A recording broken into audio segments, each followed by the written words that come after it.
Bà lên đấy à? Vâng. Xong chưa? Bà ơi, Hả? Xong rồi. nuốt đi bà. Hả? Sao thấy cái đằng nhiều nước này vẫn còn nhiều cá này. Thì luôn nhưng mà buổi chiều bắt thôi. Không bắt nữa à bà?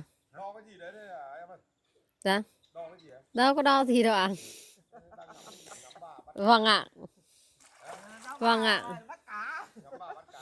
Vâng. Bà giúp nha. Bà không mang kia lên à? Hả? Bà không mang kia lên à?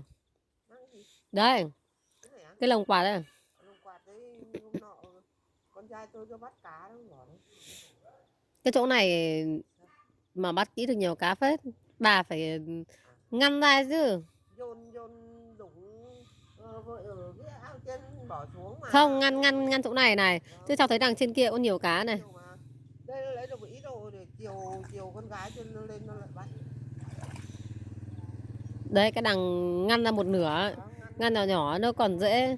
Không nó cứ bơi kìa. Nhiều thế. Đây, chỗ này Đằng trên rất là nhiều luôn. Đằng trên bà chưa bắt à? chưa.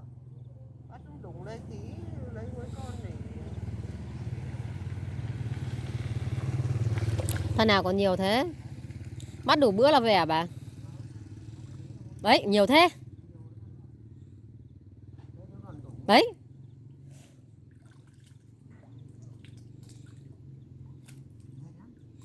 Con này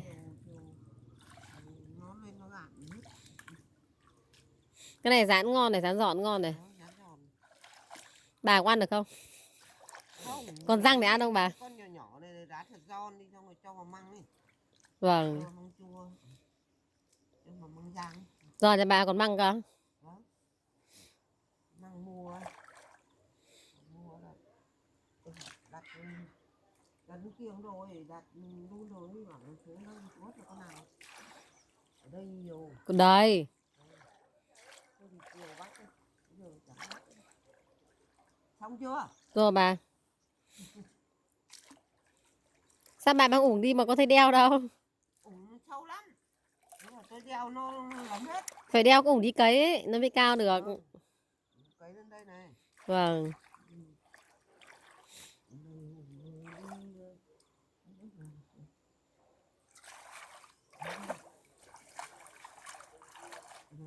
Đây nó ngứa hết.